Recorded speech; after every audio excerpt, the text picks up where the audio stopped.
Hola, bienvenidos otra vez a Historias de Sazón. Yo soy Monse. Y yo soy Sergio. Y bienvenidos una semana más a nuestro podcast, en donde platicamos sobre historias chistosas o sobre gente, sobre recetas, sobre cualquier cosa realmente que tenga que ver con cocina y comida, pero sobre todo historia. Sí, ya estamos en el episodio 21, sí. Así es. Wow. Llegamos al episodio 21 con muchos ánimos. Y tenemos un anuncio.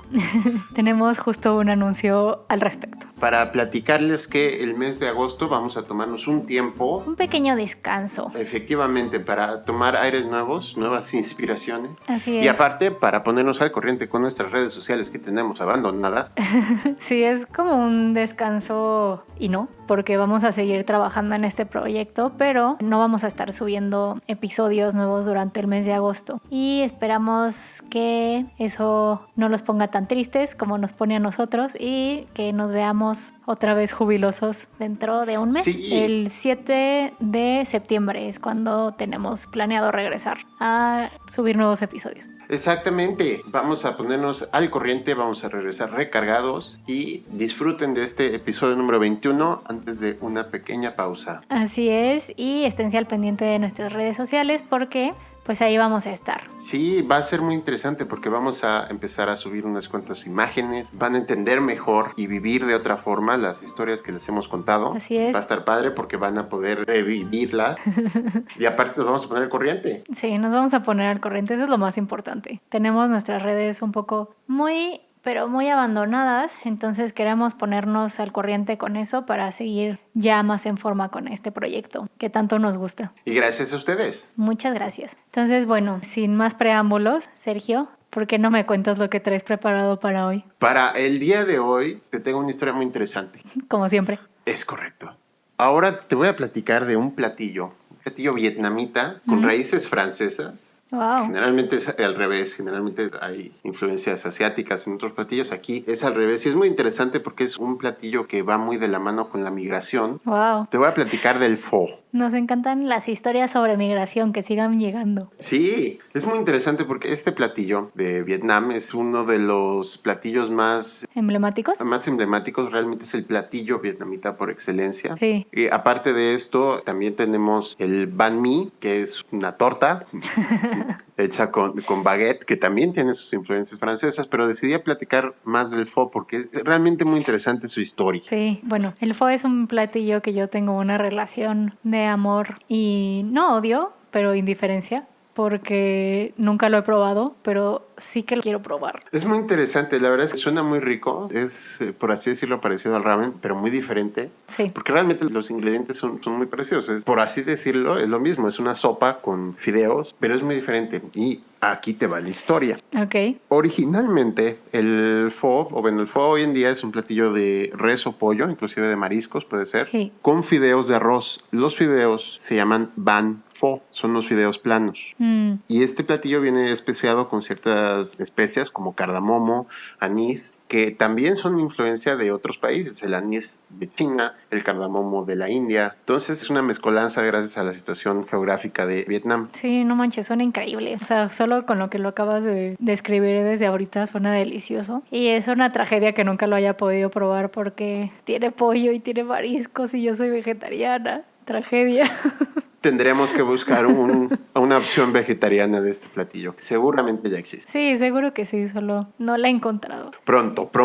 Pues bueno, el pho apareció a finales del siglo XIX en el norte de Vietnam, en la región de Nam Dinh, en donde está Hanoi. Ajá. Hanoi es una de las ciudades importantes de Vietnam. Sí. Es una región cercana a Hanoi y fue gracias a la colonización francesa. Como bien sabes, los franceses colonizaron Vietnam. Sí. Entonces, antes de que ellos llegaran, pues bueno, los vietnamitas realmente no cocinaban la res. La res era un animal de trabajo. La utilizaban para arar los campos, para cargar, para trabajar. Sí. Entonces llegaron los franceses que tenían la costumbre de consumir carne de res. Ajá. Y pues eso trajo consigo ciertos cambios, ¿no? Sí. Los franceses, como ya se sacrificaba la res para poder sacar la carne, pues hubo mermas, por así decirlo, pues que no se comían los huesos, por ejemplo. Sí. Se utilizaban las partes que podían utilizar. Y también, como estaban los franceses ahí, pues trajeron sus recetas consigo. Sí. Una de ellas que se llama pot au feu, que la traducción literal es olla al fuego. Ok. Y es básicamente un cocido con carne de res y hortalizas. Es la base realmente de muchas sopas, ¿no? Sí. Pero bueno, ellos llegaron con esta receta. Suena como un caldo de res. Exactamente, Normal. es un caldo de res. Sin mayor chiste. Exactamente. Entonces, el nombre pho, muchos historiadores están de acuerdo en que proviene de esta receta de pot au feu. Como los vietnamitas, pues obviamente no hablaban francés, al entender pot au feu, se fue cambiando esa palabra a pho. La otra teoría es que se llama así gracias a los fideos que utilizan, a los banh pho. Ajá. Banh pho. Entonces, pues bueno, llegan los franceses con estas recetas, con este consumo de carne, y los vietnamitas pues aprenden a cocinar a la manera francesa. Una de ellas, una técnica que se utilizan mucho los franceses al momento de hacer caldos es, por así decirlo, tatemar ciertas verduras, como por ejemplo una cebolla, para que le dé más fuerza, para que le dé más sabor. Y color, ¿no? También. Exactamente. Entonces, los vietnamitas empezaron a adaptar esta receta, este cocido, agregando ciertas técnicas francesas y metiendo también productos como el fideo de arroz, y nació el pho, Sí. que generalmente se consumía en el norte de Vietnam, ¿no? Ajá. Para los 1930s ya se había reconocido en el diccionario vietnamita como una sopa de fideos y piezas delgadas de carne de res. Como carne de cerrado. Carne de... No, pues una pieza de res la cortan delgadita para que tenga carne Ah, ya entiendo. como una guarnición. Sí, De hecho, me lo imaginé como, ya sabes, con la carnita deshebrada. decía, ándale. Piezas delgadas de res, o sea, como los hilitos. Y yo, Ándale. ok. Sí, no, aquí... Pero no, ¿te refieres más como en el ramen? Que Exactamente. tienen así como láminas. Exactamente. Láminas para acompañar la sopa, ¿no? Ajá. De hecho, fue hasta finales de los 30s que se hace el cambio y ya se empieza a hacer unos cuantos pho's de pollo, Ok. ¿Y el pollo sí lo deshebran? ¿no? El pollo también lo agregan, el caldo en sí es de pollo y hay quienes sirven con piezas de pollo, hay otros que sirven pues, con ciertos cortes de pollo, ¿no? Órale. Entonces era una sopa pues muy tradicional, sencilla, y después de la colonización francesa que duró hasta los 50s, Oh, wow. No sabía eso. sí, duró mucho tiempo. Sé muy poco sobre historia mundial. Sí les había dicho, ¿no? Que soy malísima en la materia de historia. ¿O no? Pues para eso estamos, para informar. Así es. Estoy aprendiendo mucho. Espero que todos conmigo. Entonces fue hasta los 50 que siguió la colonización francesa, pero con la llegada del comunismo en China, se termina la colonia francesa y pues el norte de Vietnam se vuelve comunista. Uh-huh. Lo que sucede es que muchos vietnamitas del norte empiezan a emigrar al sur. Y como bien lo hemos... ¿Se hicieron 2 Vietnams? No se hicieron tanto como 2 Vietnams, sino el norte estaba bajo un comunismo y el sur seguía más un modelo económico más del oeste. Ajá. Un modelo más libre, por así decirlo. También recuerda que después en los 70 fue la guerra de Vietnam, donde Sí. llegó el ejército Estadounidense y fue todo un brete. Pero pues muchas personas empezaron a emigrar del norte al sur, escapando de este comunismo. Sí. Y como bien lo habíamos platicado en episodios pasados, cuando la gente emigra, se lleva sus recetas consigo. Es verdad. ¿Qué sucedió? Al llegar al sur, el sur, por su situación geográfica, le permitió cambiar al pho. ¿En qué sentido? Se le empieza a agregar hierbas frescas y brotes de soya. Okay. Entonces, aparte de ser ya un caldo rico, una sopa rica con sabor, se le agregan estos toques más frescos. ¡Qué rico! Y al día de hoy sigue siendo una distinción, ¿no? O sea, el pho que se consume en el norte, el pho que se consume en el sur. Y es muy interesante porque el pho, así como emigró al sur, se adaptó y cambió. Después, cuando sucedió la guerra de Vietnam, hubo mucha migración por parte de vietnamitas hacia Estados Unidos. Entonces, de la misma forma, emigró la receta con todos los vietnamitas a ser realmente el platillo más conocido en la cultura popular vietnamita. O sea, en Estados Unidos. Exactamente. Se empezó a hacer como un platillo por excelencia, o sea, como el más famoso. Uh-huh. O sea, recuerda cuando la gente migra, muchas veces se empiezan a formar comunidades de ciertos países. Digo, lo más representativo, lo más grande que podríamos encontrar es el barrio chino en San Francisco o en Nueva York, al igual que en Nueva York, por ejemplo, la zona italiana, donde se empiezan a abrir restaurantes que sirven comida italiana para todos esos italianos que llegaron a Estados Unidos y que buscan probar esa comida de su tierra natal. O sea, sí, pero no es a lo que me refiero. O sea, por ejemplo, cuando llegan estas comunidades que tú dices en el barrio chino y en la comunidad italiana o lo que sea, pues los italianos ya saben, ¿no?, cuál es su comida. Y igual los chinos, o sea, los chinos que van a restaurantes de chinos en Estados Unidos, pues no diferencian como un platillo de otro porque todos son comida china. Es igual que, no sé, cualquier otra comunidad extranjera en Estados Unidos o en cualquier otro país que reciba mucha migración. O sea, lo que voy es que si el pho se empezó a distinguir porque los americanos o los nativos de este lugar empezaron a ir a los restaurantes vietnamitas y solamente pedían pho. Y, o sea, realmente es un platillo que tardó un poco en desarrollarse. Digo, teniendo también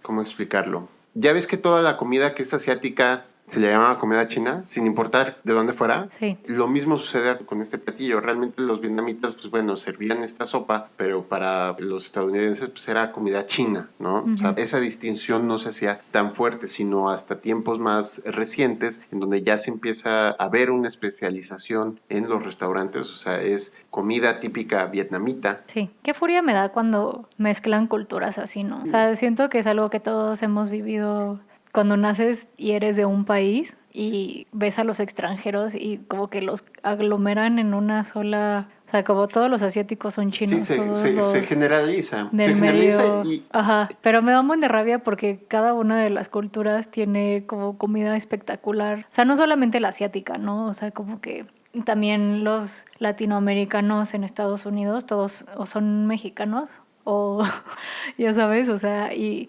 como que la comida mexicana es una cosa que es 100% diferente a la comida peruana, por ejemplo, o a la comida colombiana, o lo que sea, ya sabes, pero son cosas diferentes y me da un buen de rabia que... Se generaliza también porque falta... O sea, aquí en México también lo hacen. No, exactamente. Yo creo que es por una falta de información. Sí. Realmente con la globalización que hemos vivido en estos últimos tiempos, también sucedió una especialización. Es decir, ya se puede empezar a ver una distinción. Es un restaurante vietnamita, es un restaurante japonés, es un restaurante chino, es un restaurante hindú, es un restaurante, inclusive la división entre los mismos restaurantes, ¿no? O sea, es un restaurante chino, pero de cierta región. Sí. Y lo que sucede es también se empieza a marcar esa comunidad, o sea, se empieza a hacer notar, porque es un proceso que también es lento al mismo tiempo. O sea, realmente en la historia de la humanidad, 20 años, pues no es nada, ¿no? Uh-huh. Entonces es justamente eso. Lo vemos como algo muy lento porque, bueno, es muy cercano a nosotros. Pero al día de hoy el paso ha sido gigantesco. Y como eso hay muchas otras culturas que se empiezan a diferenciar y que se empiezan a hacer notar. O sea, por ejemplo... Pues sí, como deberían.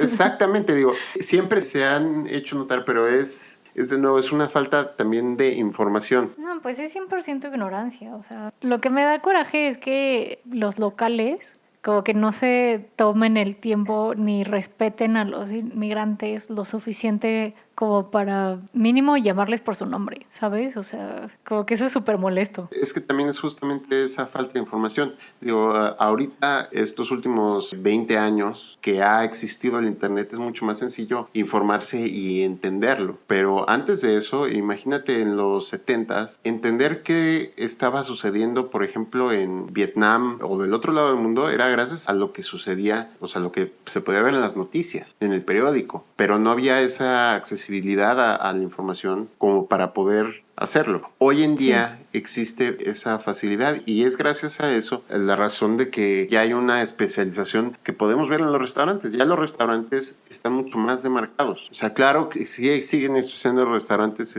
fusión, siguen existiendo los restaurantes de comida china que sirven de todo, asiático, pero ya empiezan a existir estos restaurantes que tienen una vertiente, ¿no? Comida vietnamita, comida tailandesa, comida china de la región de Sichuan, comida china de la otra región, comida hindú, pero ¿de qué parte de la India? Comida japonesa, pero una especialización en, no sé, en sushi. Es a lo que voy. Realmente sí ha surgido y sí se empieza a hacer. Y estas minorías que existen en el mundo se empiezan a hacer notar por muchas cosas, obviamente, pero enfocándonos realmente en lo que es la gastronomía y lo que es el servicio que dan, ya se puede ver esa distinción y esa identidad. Sí. Antes también recuerda que, por ejemplo, abrir un restaurante, pues era abrir un restaurante, siempre lo ha sido y requiere de mucho trabajo, mucho esfuerzo. Y, por ejemplo, no es lo mismo querer abrir un restaurante, sabes que yo voy a abrir un restaurante vietnamita, en donde la gente no va a ir, no porque no le guste, simplemente porque no entiende qué es vietnamita, o sea, no sabe. Acuérdate, siempre hay un miedo a lo que no sabemos, a lo que no conocemos. Entonces es más sencillo, inclusive como mismos migrantes que tratan de ganarse la vida, ¿sabes qué? Mejor abro un restaurante chino. Entonces la gente ya sabe a qué se va a tener. Obviamente con muchas recetas muy vietnamitas, con una influencia que viene de su tierra natal,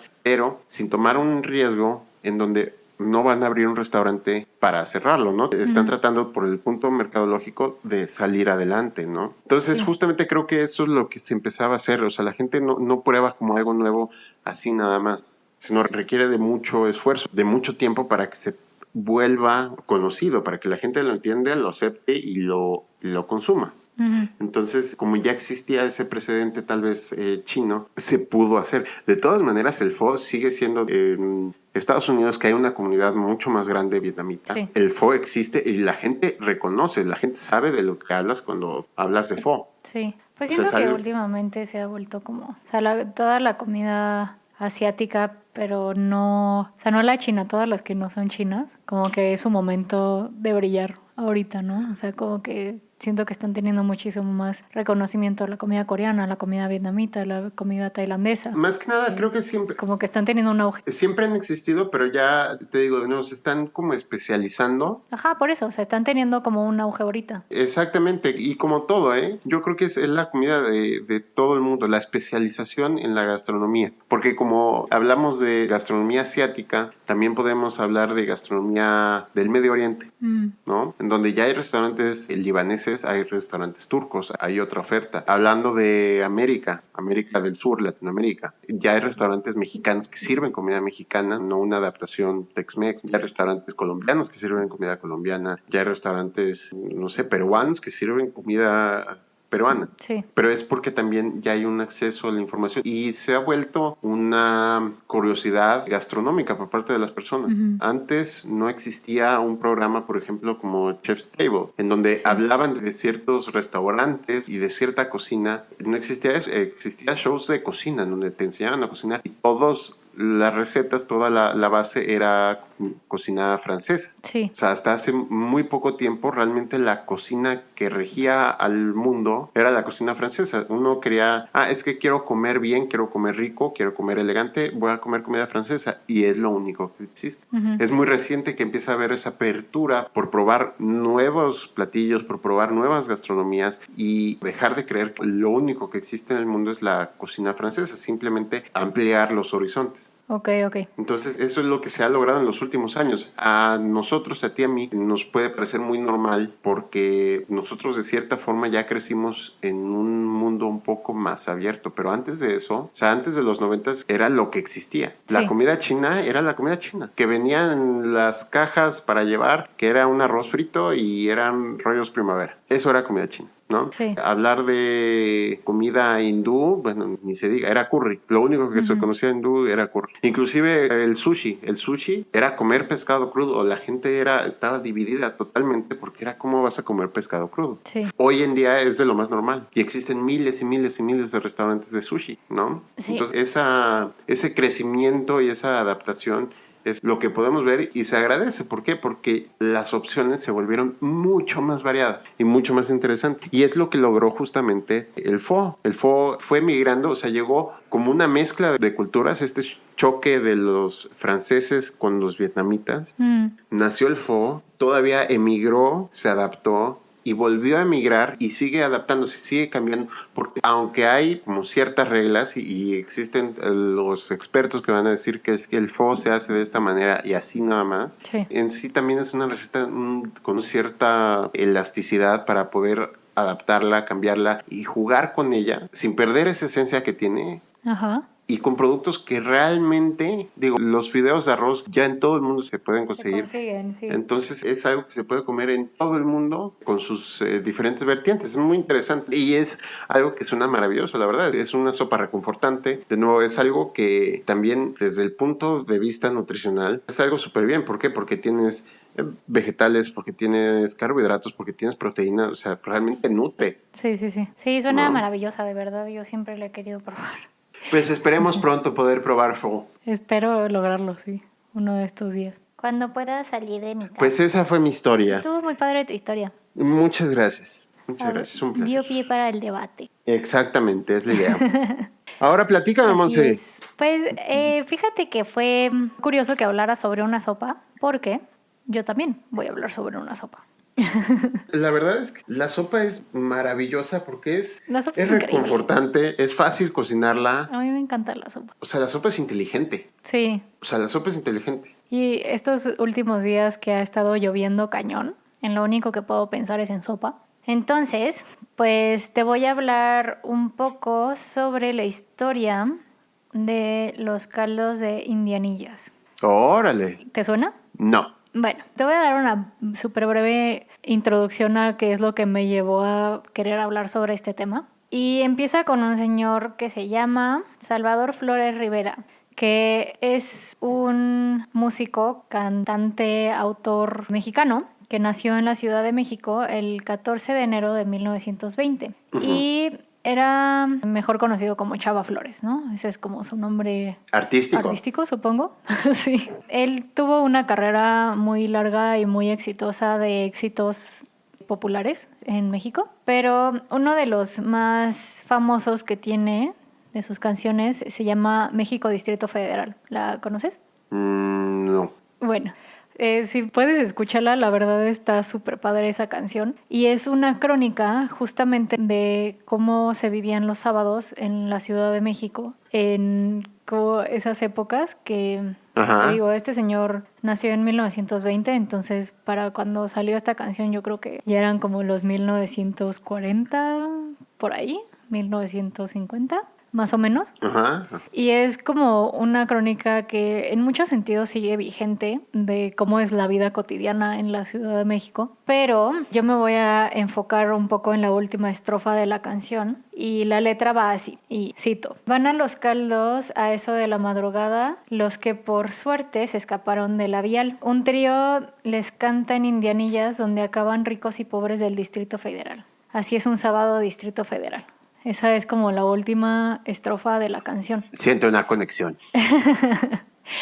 Entonces les voy a platicar sobre a qué se refiere esta última estrofa de la canción de Chava Flores, que se llama México Distrito Federal. Y sí les recomiendo que escuchen toda la canción y que lean la letra, o sea, que la escuchen y que vean la letra también, porque la verdad es que es como un reflejo muy fiel y muy simpático de cómo es la vida mexicana. Está muy simpática esa canción, la verdad. O sea, yo cuando estaba investigando esto me moría de risa con la letra de la canción. Pero la voy a escuchar, con esa última estrofa me engatusó. Sí, escúchenla, está simpática. Pero bueno, vamos a hablar un poco sobre los caldos de indianillas, cómo llegaron a ser los caldos de indianillas, ¿no? Entonces, el barrio de Indianillas se llama así porque en el siglo XVII, 3 señoras indígenas que se llamaban María Clara, Concepción y María Paula vendieron sus terrenos a un padre llamado Domingo Pérez Barcía. Y él edificó en esos terrenos una capillita que se conocía justamente como Indianillas, ¿no? Porque se lo vendieron las indias, supongo. Oh, ok. Sí, entonces, bueno, pasó el tiempo y se vendió parte de ese terreno para hacer un depósito de trenes tirado por mulas, que en esa época, en el siglo XVII, era pues una forma de transporte público muy importante porque comunicaba la Ciudad de México con otros rumbos más lejanos que eran Tacubaya, Mixcoac, San Ángel, Tlalpan, entre otros, ¿no? O sea, todos los barrios que no eran como tan cerca del centro, supongo. Sí, no, en tiempos en donde la Ciudad de México no había crecido tanto como para absorber esos lugares. Exactamente. Entonces, estos trenecillos que eran como empujados por mulas, comunicaban a la ciudad con estos otros barrios Entonces era como muy importante, ¿no? Y para 1900, con motivo de celebrar el centenario de la independencia, el presidente Porfirio Díaz modernizó este servicio intercambiando los trenes de mulas por trenes eléctricos, Wow. que también se conocían como trolis, ¿no? Y yo creo que todos hemos escuchado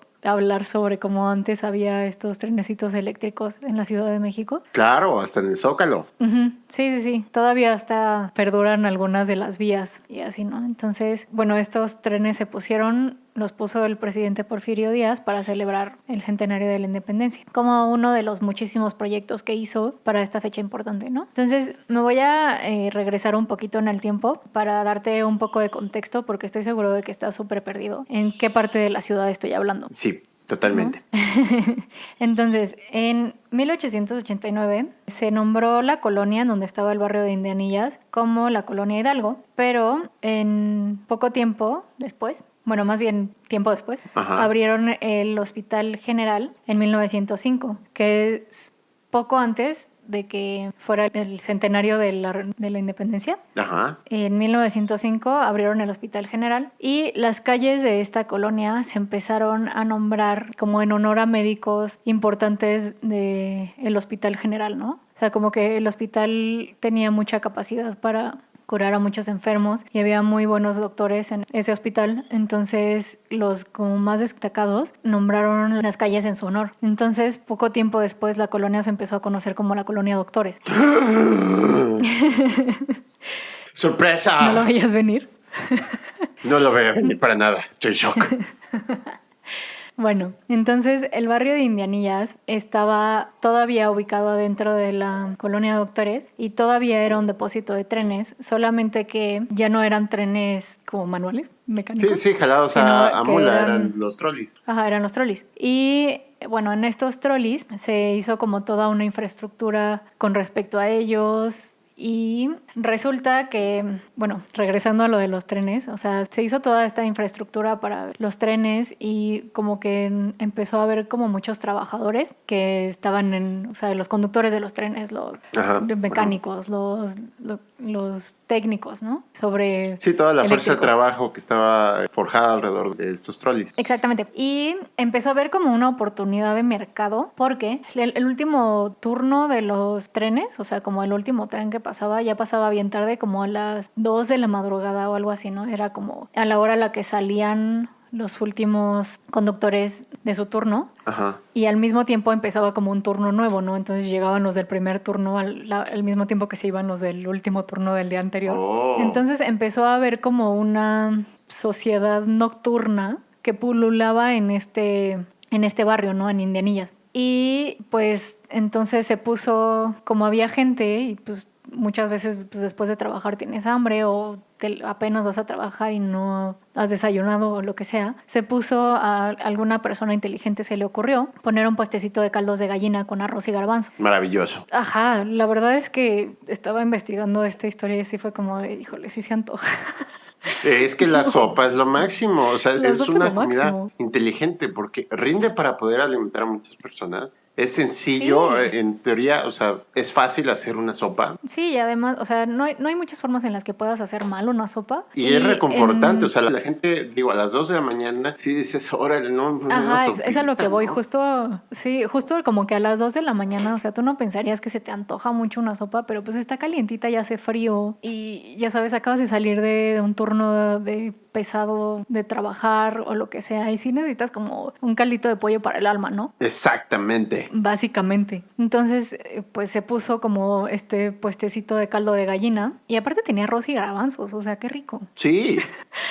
Y pues bueno, obviamente fue un exitazo, ¿no? Un hit entonces, total. Ajá. Entonces fue tal éxito que tuvo ese puestecito de caldo de gallina que se abrieron muchos otros puestecitos de caldos de gallina y pues bueno, tenían todos mucho éxito y la fama de los caldos de gallina de Indianillas como que se fue extendiendo al resto de la ciudad, ¿no? O sea, dentro de poco tiempo ya no era solamente para los trabajadores del tren, sino también para gente que salía de la fiesta. Para cualquier perdido que a las 2 de la mañana tenía que ir por el bajón. Ajá. Exactamente, entonces se volvió como un lugar a donde ir después de la fiesta. O sea, como que los caldos de gallina de Indianillas, como que se corrió la fama de que estaban abiertos a las 2 de la mañana en primer lugar y en segundo lugar de que estaban buenísimos. Y entonces toda la gente de los diferentes barrios de la Ciudad de México, pues cuando salían todos borrachos y así de la fiesta, pues no, pues sí se me antojan un caldo, ¿no? O sea, era como el equivalente de los tacos al pastor de las 3 de la mañana. Exactamente. Que hablábamos en el episodio pasado. Entonces se volvió como un lugar muy curioso porque empezaban, o sea, seguían yendo, pues obviamente los trabajadores del tren, pero también empezó a ir como gente de la alta sociedad, al mismo tiempo empezaron a ir como los teporochos o las damas de la vida alegre que a esa hora estaban trabajando, ya sabes, entonces como que se hacía como una multitud súper poco ortodoxa. Sí, es esa mezcla interesante que solo sucede en las horas de la madrugada, en donde ya no hay división de clases sociales o de trabajo, simplemente es gente que necesita comer. Ajá, exacto. Entonces justo es eso, ¿no? O sea, es como un otro ejemplo más de que en México la comida no tiene clases sociales. O sea, se codeaban ahí como pues los albañiles con los señores que acababan de salir del cabaret y las damas todas emperifolladas con, ya sabes, gente que nada que ver. Entonces, y es como muy interesante porque todos convivían ahí súper en paz y a gusto y nadie decía nada, ¿no? O sea, como que a nadie, todos sabían que estaban ahí por el caldo. Es que junta, o sea, el puesto de comida callejero informal en México tiene una magia maravillosa, porque Sí. realmente nunca ha tenido barreras. Sí, Si está bueno y no te enfermas, porque son los niveles, ¿no? O sea, está bueno y no te enfermas, porque debe estar muy bueno, pero te enfermas, la dudas. Pero si está bueno y no te enfermas, no tiene barreras. O sea, puede llegar la persona más adinerada y el más pobre a echar taco, no importa. Sí. Pues yo creo que más bien esa es la belleza de la comida mexicana en general. O sea, como que no tiene estatus social la comida en México. O sea, todo el mundo sabe que si está bueno te lo comes, ¿no? Es como la cosa de las tortillas, ¿no? O sea, seas la persona más rica de México o seas la más pobre, comes tortillas. Y seas la persona más rica y seas la persona más pobre, comes salsa. O sea, siento que es como una parte de la cultura que vale la pena recalcar, que no tiene divisiones sociales y económicas en ese sentido, ¿no? O sea... No, y creo que o sea, bueno, en mi opinión es una de las partes más bellas de nuestra cultura, que nos gusta comer y todos comemos de lo mismo. Nos gusta comer, pero aparte buscamos comer bien y no nos importa, porque al final de cuentas, digo, como bien lo dices, desde el más rico hasta el más pobre, siempre va a comer una tortilla, si es mexicano. Siempre estamos en busca de el mejor lugar y no nos importa, o sea, nunca nos ha importado si sea un lugar, un puesto medio rascuacho, en donde, pues bueno, pues más o menos, y ya está el señor que la carne de dudosa procedencia, pero si está bueno, se vuelve famoso. O sea, es como justamente los caldos que nos estás platicando. La gente iba porque estaban buenos los caldos. O sea, si está chido, no importa. Sí, como dice la canción, o sea, que ahí encontraban todos en la madrugada los que se escaparon de la policía vial, ¿no? Uh-huh. O sea, los que no los agarró el torito, ahí los encontrabas en los caldos de Indianilla. Y lo peor del caso es que aparte, inclusive la policía vial seguramente se la encontrabas ahí. Seguro que sí. O sea, no sé, como que siento que los mexicanos nos gusta comer y sabemos que nuestra comida es buena. Aparte sabemos dónde buscarla. Como que, o sea, todos aceptamos que nuestra comida es buena, lo sabemos, y no le hacemos como el feo a nada. O sea, no importa si es barato o si es caro. Pero aparte sabemos, o sea, porque creo que ya al día de hoy es, por ejemplo, si estás buscando unos buenos tacos, ya sabes qué puesto está bueno. Sí. Realmente creo que son muy pocas personas que, bueno, que sí van a hacer como una división. Se ponen sus moños. Pero, o sea, si sabes que esta taquería está buena, vas a ir ahí. Sí, 100%. O sea, no divides, no, o sea, simplemente hace fama el puesto de lo que sirve y no te importa. De hecho, es más, lo buscas. O sea, sabes, estás buscando unos tacos al pastor buenos en la Ciudad de México, por ejemplo, y no te vas a meter a un restaurante. O sea, tú sabes que tienes que buscar en la calle. Sí, no sé, me parece bellísimo como ese aspecto de la cultura gastronómica en México. No sé, que este tipo de situaciones se pueden dar en donde todo el mundo, o sea, sin importar su clase social o su estatus económico o lo que sea, que todos como que conviven juntos por la comida, ¿sabes? O sea, se me hace algo muy, muy bello y muy interesante. Estoy totalmente de acuerdo. Y creo, nada más como un punto a sumar a eso, que muchas veces tal vez desvían un poquito del tema, pero hablar cosas como el mole, que como bien lo dijiste, desde la cena más elegante que puedas encontrar hasta la fiesta en algún pueblo perdido en la Sierra de México, van a comer mole y muchas veces el mejor mole que puedes probar no está hecho por un restaurante o por el gran chef o por... No, sino está hecho por la señora de cocina tradicional que le da 3 vueltas a cualquier chef mexicano, porque la verdad es por así. supuesto. Y 100%. Y al día de hoy ya creo que nuestra capacidad ha evolucionado para entenderlo y aceptarlo. O sea, creo que lo hemos aceptado siempre al punto en donde ya lo buscamos. Sabemos que, digo, hablando de los caldos de indianilla, sabemos que ahí están los cuates que saben hacerlo y no lo tenemos que cambiar y no vamos a poner un restaurante o no vamos a buscar el... No. Sabemos que el puesto está el señor o la señora que va a hacer el caldo, que va a estar buenísimo. Pues sí, bueno, estaba. Al día de hoy, la verdad es que ya después de que me dijeras que es en la Doctores, te puedo asegurar que sigue habiendo caldos ahí. Pues es que... La estación ya está cerrada. Todavía no termina Misto. Lo siento, ya me estoy brincando. Continúa con tu historia. Sí, te estás adelantando un poco. Me brinqué mucho, lo lamento. No te brincaste mucho, pero, o sea, los caldos en Indianillas fueron populares hasta los años 60 y a partir de ahí como que se disolvió un poco como esa reunión que se hacía justo en Indianillas y se empezaron a llevar como los caldos a todo el resto de la ciudad. O sea, los caldos de Indianillas dejaron de ser unos caldos que comes en Indianillas para hacer un platillo, ¿no? O sea, ahorita ya el caldo de Indianilla ya es el nombre del platillo mexicano y lo encuentras en muchos restaurantes en la Ciudad de México, pero ya no están concentrados en... Oh. Sí, o sea, se volvió un poco como el caldo tlalpeño, ¿sabes? Que ya lo encuentras en toda la ciudad. Sí, exacto. También digo, Indianillas, la estación Indianillas se convirtió en un museo, de hecho. Sí. Y en esta zona, en la colonia Doctores, siguen existiendo muchos puestos de comida. Pero muchos. Sí, pues es famosa por eso, por los puestos de comida. Y las luchas. Y también el museo que tú dices, que la estación de Indianillas justo se estaba cayendo un poco, lo que fue, pues la estación de Indianillas justo, y se recuperó para convertirse en un museo. Y ahorita ya es... O sea, ya es un museo y está súper padre, pero ya no sirve como depósito de trenes, pues ya no existen los... Sí, ya no funcionan los trolleys, sino es un museo. De hecho, ahorita que lo pienso, o sea, no especificaba como mi fuente por qué se dejaron de hacer los caldos ahí, pero ahorita que lo estoy pensando, mi lógica me dicta que cuando se dejaron de utilizar esos trenes, como que se desmanteló toda la estación. Sí, dejó de haber ese tránsito que había. Sí, o sea, como que ese transporte se disolvió, entonces toda la sociedad, o sea, todo lo que giraba alrededor de eso, pues también como que ya no había necesidad de encontrarse en Indianillas. Exactamente. ¿Sabes? Pues qué entonces, interesante historia, me encantó. Fue como un shock, hubo de todo en esta historia. Pues sí, les recomiendo de verdad que investiguen a este señor, Chava Flores. Sí, lo haremos. Y escuchen su música. La canción de México Distrito Federal, diría Sábado Distrito Federal, es verdaderamente brillante y más bien casi toda su obra está inspirada en sus vivencias en la Ciudad de México. Entonces, vale la pena saber sobre él un poco más. Me encantó. Sí. Lo voy a buscar. A mí también. Y pues también, no sé, o sea, digo, yo soy vegetariana, pero también estaría padre que busquen en los menús de los restaurantes si venden caldo de indianilla para que le den igual una oportunidad. Exactamente. Es un buen plan.